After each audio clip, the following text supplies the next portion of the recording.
Pa natin ngayon ay about dito kay Atong Ang. Kung saan nandun daw siya sa isang lugar na yon. Natagpuan na daw si Atong Ang. Kaya nga lang, nandun daw sa lugar na yon. 'Di ba? Nandun daw sa lugar na yon si Atong Ang. Alam niyo po ba kung sino yung nagsabi? Ito, interesting to mga pre, no? Ito, bigyan natin to ng reaksyon mga pre. Panoorin po natin yung kanyang video. Ay hinahanap nyo raw si Mr. Atong Ang. Aroy! 10 million pesos para kay Mr. Atong Ang. Basta maituro lang Maituro lang kahit makapag-selfie lang ganon. Or Yun, basta maituro lang daw si Atong Ang. Kahit makapag-selfie lang. Kasi may reward yatang 10 million pesos. 10 million pesos. Mga DDS, laglag nyo na yan. Mga DDS, makinig dito sa video ito Uy, laglag nyo na si Atong Ang Ituro nyo, hindi ko sasabihin. Ang sinasabi ko dito, ituro nyo lang. Para magkahati-hati agad kayo ng mga kapwa mo tangan DDS. At least may panlamon kayo. Sabi niya ako ito, I reported your channel already. Bawal pikon. Sorry po. Ay, walang kwenta. Yung report mo? Yung report mo na yan? Hindi uubra yan sa akin. Ha? Sa tinagal-tagal na nitong aking YouTube channel, no? Walang nakapagpabagsak nito dahil ang aking YouTube channel ay, 'di ba? Hindi kayang pabagsakin ng kahit sino man. Ang bumabagsak yung mga minumura ko dito, yung binababoy ko tulad mo. Kahit pa magsumbong ko sa lulo mong panot, sa nanay mong pukpukels, tatay mong walang bilang, sabihin mo, tay, galit na galit ako dito kay Ballpoint Man. Itulungan mo kung mag-report tayo. Pag hindi sumunod yung nanay at tatay mo, sampalin mo sa noo.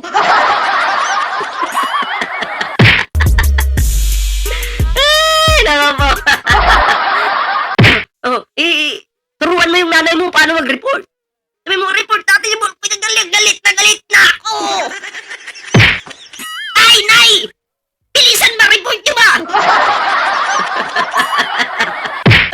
Report nyo! Okay nang yan, kala mo naman kung kaya mo ako. Ano ka lang sa akin, kuto ka lang. Alam mo yung mga kuto, tinitiris ko lang yan. Yan, nanonood siya sa akin ngayon. Gigil na! Nandidilat na yung mga mata niyan ngayon. Minumura na ako niyan ngayon. Habang nakatitig sa cellphone, nagaganyan.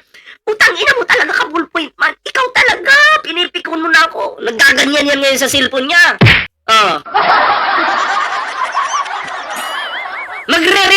I-report mo na nga lang ako. Magpapaalam ka pa. Ay, nako po. Magpapaalam ka pa. Sino ka ba? Hampas lupa ka lang. Diba? May nalalaman pang may paalam-paalam pang nalalaman ng bobo. Ay, nako. Tuloy natin. Papicturean lang 10 milyon or leads lang kung sana. Ito, legit to. Ito, legit na haka-haka ko. Opinion ko ito. Ito, kung iisipin ninyo kung iisipin nyo mabuti, kung nasaan si Mr. Atong Ang, hayaan nyo ako magkwento. May kikwento ako sa inyo, mga tol. Ito kasi yan. Ito kasi yan. Excited na ba kayo? Bigyan ko kayo ng haka-haka theory ko Bigyan ko kayo. Ito. Lamig sa labas, kakagising ko lang. Para malaman ninyo kung nasaan si Mr. Atong Ang. Ayan na, makinig mga dides. Para malaman nyo kung nasaan ng si Atong Ang. Uy, Pilipinas, bigyan nyo ako 10 milyon. Kaso hindi nyo makukuha yung tao. Malabo. Naku, malabo. Nasaan kaya to? Diba? Si Mr. Atong Ang, bigyan ko muna kayo ng konting background. Mabait naman yung taong yan. Gambling lord talaga ng sabong. Ang problema, sa tingin ko, walang mabait na pumapatay ng tao. Siguro, paggipit. Yung halimbawa, nasa alanganin na sitwasyon ka na, gaganti ka talaga, papatay ka ng tao. 'Di ba? O kahit gawin mo sa akin yan ngayon, papatayin talaga kita. Pero yung mauuna kang pumatay, tapos wala pang kalaban-laban yung mga tao na yan, mukhang pangit yun na papatay ka ng tao na walang kalaban-laban. 'Di ba? Oo, nandadaya sila sa sugal, sa sabong, pero dapat bilang isang malaking expert sa sugal, dapat alam mo na yun, na meron at meron talagang gagawa nun. So ano yung solusyon? Ano? Pagpatay po ba yung solusyon? Dapat inisip mo yan. Dapat inisip yan ni Atong Ang bago niya ginawa. Kasi mababalikan siya ng gobyerno. 'Di ba? Gobyerno yung babalik sa kanya. Alam mo naman, gobyerno pinoprotektahan ng kahit sino sa atin, buhay ng tao. 'Di ba? Pag pumatay ka, yari ka. Lalo na't may mga ebidensya pa na nakuhang buto, 'di ba? At ang tinuturo si Atong Ang. Yari talaga. O tuloy natin 'to. Yung mga taong nagchochope na tinatawag kapag nakapusta siya, dinadaya yung salapi niya. O syempre, alam naman natin na money is the root of evil, no? Kapag ang tao niloko mo pagdating sa pera, lalo na kapag malaki yan, ang isang tao mapapaisip gumanti yan. Sa mga missing sabongeros, choice nila yon para mandaya. Hindi nila alam yung consequences at choice ni Atong Ang kung ano yung retaliation niya. So, kung manghaka-haka lang rin lahat, hindi inline sa kanya yung mga sabongeros, wala rin tayong alam na katotohanan, no? Baka yung mga missing sabongeros, maaaring may mga atraso din talaga sa ibang tao, hindi lang kay Mr. Atong Ang. Pero ito yan, kung nasaan si Mr. Atong Ang, alam ko nasa safe place siya, pare. Nasa safe place. Hindi na, ako ay naniniwala po yan si Atong Ang, hindi po magtatago yan sa alanganin lugar. 'Di ba? Hindi po niya gagawin yun. Yan si Atong Ang. Siyempre, kung ako ba naman yung nagkasala sa batas or nawarrant ako, ang gagawin ko talaga, magtatago ako doon kung saan hindi ako kayang puntahan ng tao, ng mga gobyerno. 'Di ba? So, anong lugar yon? Ito po yun. Hindi makukuha ng Pilipinas yan, ng Philippine government natin. Pero, natutuwa ako at binigyan nila ng atensyon nito. Si Mr. Atong Ang, alam nyo kung nasaan. Nasaan? Natutuwa ako at binigyan nila ng atensyon nito. Si Mr. Atong Ang, alam nyo kung nasaan. Nasaan? Nasaan? Excited ka na ba? Para malaman. 10 milyong call, i-ready nyo. Pumunta kayo ng Amsterdam. Tsamba kung makuha nyo. Alam nyo po ba yung Amsterdam? Ito po yun. Yan po yan. Amsterdam. I think sa ano to sa ibang bansa to mga pre. So, ayon dito sa vlogger na to, nandyan daw po si Atong Ang ngayon.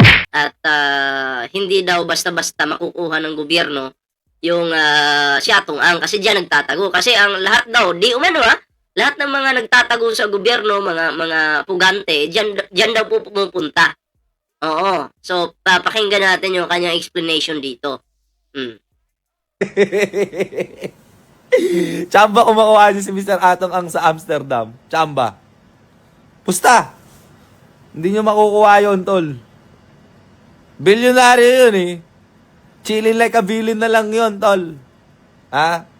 Pinagkakaintirasan nyo. Asa na yung sa flood control? Huwag niyong pag-intirasan si Mr. Atong Ang. At alam naman natin na talaga matibay at may pangil yan. So, kung may pangil at matibay, ang gagawin, tatahimik na lang. Ganon, may pangil So, yun pala yung gagawin. Kung ganyan ka magsalita, parang baliktad yung utak mo. Diba? Lahat kasi ngayon tinatrabaho ng gobyerno, maatong ang, ma-flood control issue, diba? AJK, tinatrabaho po yan ng ating gobyerno. Sabay-sabay po yan Yung mga spy dito sa Pilipinas, sa mga inchik, tinatrabaho yan, sabay-sabay. Hindi pwedeng piliin, hindi pwedeng mamili ang gobyerno ni Pangulong Bongbong Marcos kung sino lang yung gusto, yun lang. Hindi ganun. Hindi ito Duterte administration. PBBM administration to. Mas malupit. Mas may pangil. Diba? Bakit? Yung hinuhuli malalaking tao po. Diba? Tuloy natin. At matagal na sa industriyan, ninong yan eh. Ito. Ganito na lang. Gusto nyo, punta na lang ako ng Amsterdam at makipag-selfie ako at magmamano ako kay Ninong Atong Ang. Ninong yan eh. Loko ba kayo? Ayan kasi kayo eh. Kayo yung sa mga missing sa mga eras. Alam ko, masakit sa loob ninyo. Pero, yung ginawang pandaraya ng mga, syempre, Ninong yun, tol. Boss yun eh. Di ba? Boss yun, tol. Anyway, 10 milyon ko. Pilipinas. Bigay nyo, nasa Amsterdam si Mr. Atong Ang. Yun lang naman sinabi nyo makakapagturo. Nasa Amsterdam si Mr. Atong Ang. Sa mga... Sige. Dura mo na ako. Ay, naku po. Ngayon sa mga taga-Pilipinas, na nasa Amsterdam, hindi makukuha yan si Atong Ang dyan. Alam nyo naman ang rules ng mundo. Kapag nasa Amsterdam ka na, bawal ka nang hulihin kahit may mga criminal record ka. Kahit saang parte ng buong mundo. Kapag ikaw ay may pera at nagstay ka sa Amsterdam at pinili mong tumira doon, may handa ka magbago. Dahil walang koneksyon o treaty ang kahit anong bansa dyan sa Amsterdam. Kaya ang aking haka-haka, si Mr. Atong Ang ay nasa Amsterdam. Alam mo na, now you know. Hey, 10 milyon. Akin na yan. Yari ka, naghanap ka ng 10 milyon. Tinuro mo yung ninong mo, baka mamaya gawin kang buto ng ninong mo. Patay ka dyan. Wala, hindi nyo makukuha yan, tol. Malabo nyo makuha si Mr. Atong Ang chilling like a billion. Umiinom lang yan ng red wine. Baka nag-smoke na yan ng weed doon, bro. Tapos, watching and counting money lang yan, tol. Tapos, natakpan nyo pa yung flood control. Ang sasama ng ugali nyo. Peace. Billy Jack Sanchez yung ano. Ayun, kayo, anong reaction nyo dito mga pre? Sa video ito, comment down below. Kasi posible naman po talaga na nandun talaga si Atong Ang. Posible. Kasi gaya nga nasabi ko sa inyo, hindi po gagawin ni Atong Ang na magtago dito sa Pilipinas. Hindi niya po gagawin yun. 'Di ba? Na dito lang magtatago. Hindi niya gagawin yun mga pre. 'Di ba? So ako naniniwala si Atong Ang nakalabas na ito ng bansa. Nakalabas na ito ng bansa. Matik po yan. Naku. Mapera mayaman bilyonaryo.